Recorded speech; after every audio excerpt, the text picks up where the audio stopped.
5 साल से एक दूसरे से बहुत ज़्यादा प्यार करते थे और दोनों एक दूसरे के लिए अपनी जान तक देने के लिए तैयार थे और यहाँ तक कि दोनों शादी करने वाले थे। लेकिन शादी से कुछ दिन पहले ही प्रेमी अपनी प्रेमिका को यानी होने वाली पत्नी को मिलने के लिए जंगलों में बुलाता है और बुला करके उसके साथ संबंध बनाता है और संबंध बनाते वक्त एक पेचकस लेकर उसके पूरे प्राइवेट पार्ट को बहुत बुरी तरह से गोद देता है।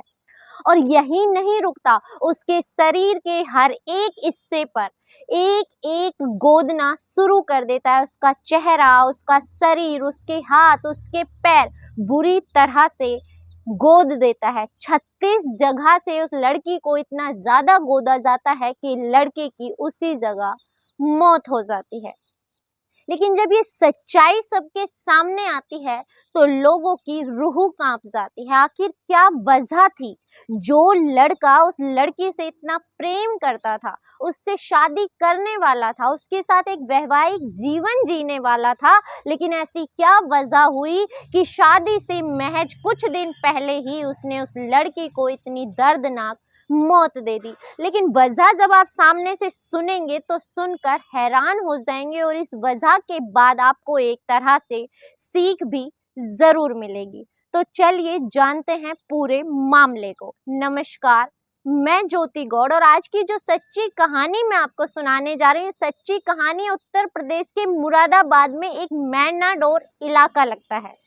दरअसल यहाँ पर एक लड़की है जिसकी उम्र है लगभग 20 साल। नाम है सायरा। वो अपने खेतों में गई हुई थी, लेकिन खेतों से जिस समय वो वापस आती थी उस समय तक भी वो वापस नहीं आई। माँ को चिंता हुई तो माँ जाकर के खेतों में देखने लगी। खेतों में देखा तो बच्ची कहीं पर भी दिखाई नहीं देती। बेटी का नाम लेके जगह जगह उसे ढूंढती है और उसे लगता है कि हो सकता है उसकी बेटी उसके पीछे से वापस घर चली गई होगी। अब माँ वापस घर आ जाती है और अपने पति से कहती है कि आपके पास सायरा आई है क्या? तो पिता कहते हैं कि नहीं, मैं तो सोच रहा था कि वो तुम्हारे साथ है। अब लगभग रात होने को आई थी। माँ बाप परेशान हो जाते हैं, उसकी सारी सहेलियों को फोन लगाया जाता है, आस पड़ोस में हर एक जगह ढूंढा जाता है, लेकिन सायरा का कोई पता नहीं चलता।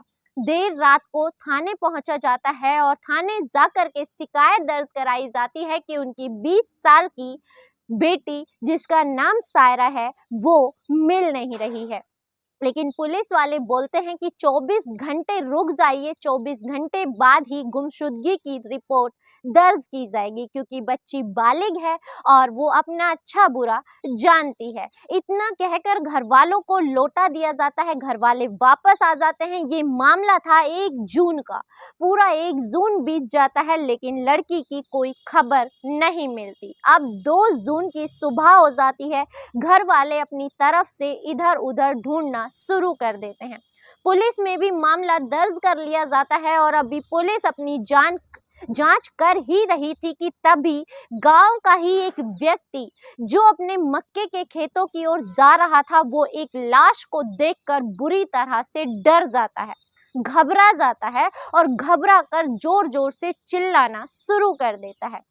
आसपास के लोग वहीं पर आकर इकट्ठा हो जाते हैं और जिसने भी वो मंजर देखा उनके पैरों तले जमीन खिसक गई। मुंह से सिर्फ एक आहा निकली, क्योंकि जो लड़की थी उसे इतनी बुरी तरह से मारा गया था कि कोई भी उसकी लाश तक देखने की हिम्मत नहीं जुटा पा रहा था। उस बच्ची के बदन पर एक भी कपड़ा नहीं था, उसके शरीर को जगह जगह नुकीली चीजों से गोदा गया था और यहाँ तक कि उसके प्राइवेट पार्ट की जो अंदर की आंतें थी वो तक बाहर दिखाई दे रही थी, जिसे देखकर हर एक व्यक्ति की रूह कांप उठी। हर एक व्यक्ति उसे देखकर चीख उठा।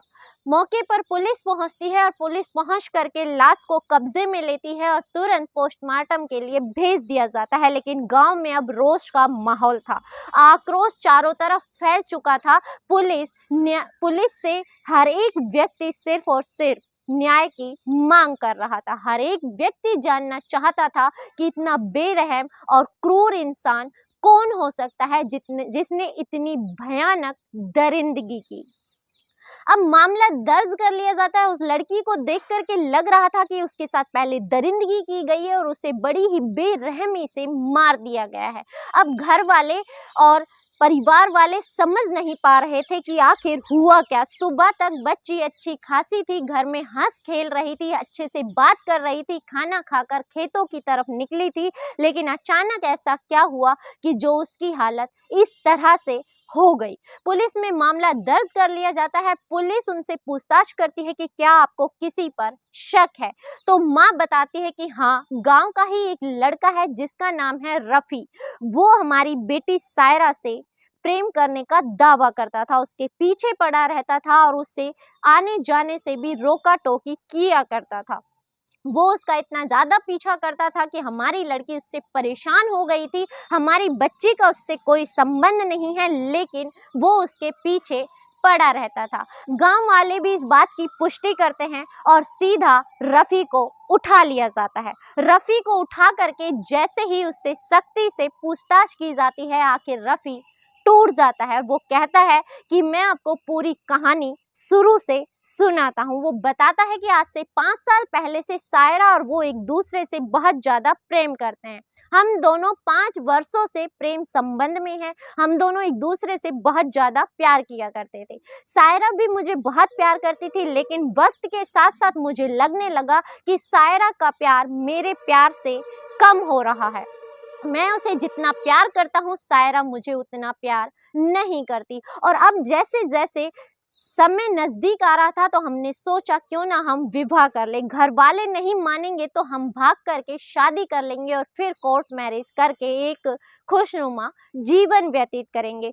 शादी करने के लिए हम दोनों पूरी तरह से तैयार हो गए थे, लेकिन जैसे जैसे शादी का दिन नजदीक आ रहा था, वैसे वैसे ही जो सायरा है उसका फोन रात को देर रात तक बिजी बताता है।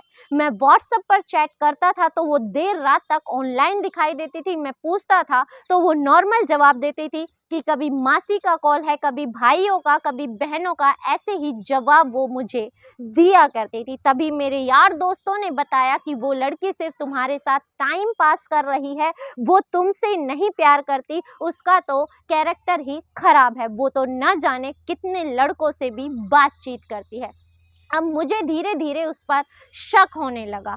मैंने उससे उसका मोबाइल मांगने की कई बार कोशिश की, लेकिन सायरा ने मुझे कभी भी अपना मोबाइल नहीं दिया। लेकिन उसका दावा था कि वो मुझसे बहुत ज़्यादा प्यार करती है और वो मेरे साथ शादी करने के लिए तैयार है। लेकिन मेरा शक दिन पे दिन बढ़ता जा रहा था, क्योंकि उसके फ़ोन कॉल लगातार बिजी रहते थे। एक दिन जब मेरे दिमाग में सनक घुस जाती है, तो मैं उसे मिलने के लिए खेतों में बुलाता हूँ। मैंने उसे खेतों में बुलाया तो मैं पूरी तरह से अपनी तैयारी करके गया था। मैंने जाते ही सायरा से कहा कि सायरा मुझे अपना मोबाइल दिखाओ, लेकिन सायरा ने आज फिर से मुझे मोबाइल दिखाने से मना कर दिया। उसका जवाब था कि तुम अगर मुझसे प्यार करते हो तो प्यार में शक की कोई गुंजाइश नहीं होती।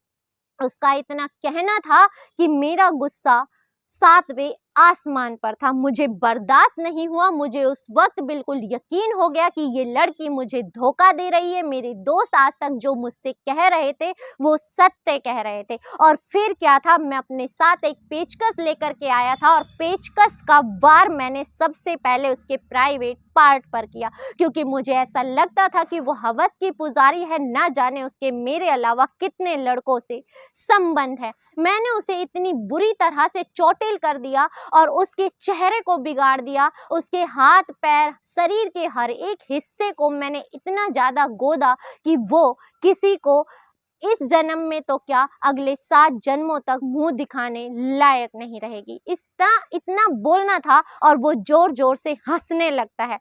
वो कहता है कि मुझे मेरे किए पर कोई पछतावा नहीं है, क्योंकि जिस लड़की ने मुझे धोखा दिया उस लड़की का यही हर्ष होना चाहिए था। लेकिन इसमें बात करें कि उसने कभी उसे, जब पुलिस ने पूछा क्या तुमने कभी उसे किसी लड़के के साथ देखा, तो वो कहता है कि नहीं।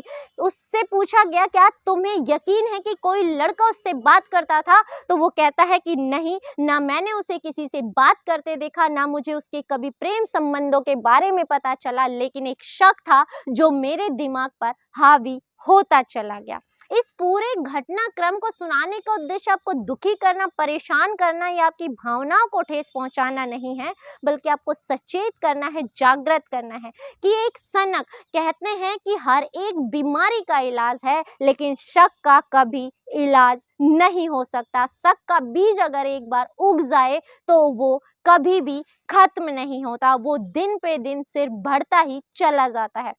और एक तरह से अगर आपका प्रेमी आपको चीट कर रहा है तो उसे आजाद छोड़ दे, ना कि उसे जबरदस्ती बांधने की कोशिश करे, क्योंकि जो आपका है वो हमेशा आपका ही बनकर रहेगा और जो आपका है ही नहीं उसे जबरदस्ती आप अपने साथ रिश्ते में बांध कर नहीं रख सकते। अगर आप ऐसी कोशिश करते हैं तो दो जिंदगियों के साथ साथ दो परिवार भी बर्बाद हो जाते हैं। इसी के साथ इजाजत दीजिए, मिलते हैं अगली किसी सच्ची कहानी के साथ। तब तक अपना ख्याल रखें, स्वस्थ रहें, सुरक्षित रहें। जय हिंद, जय भारत।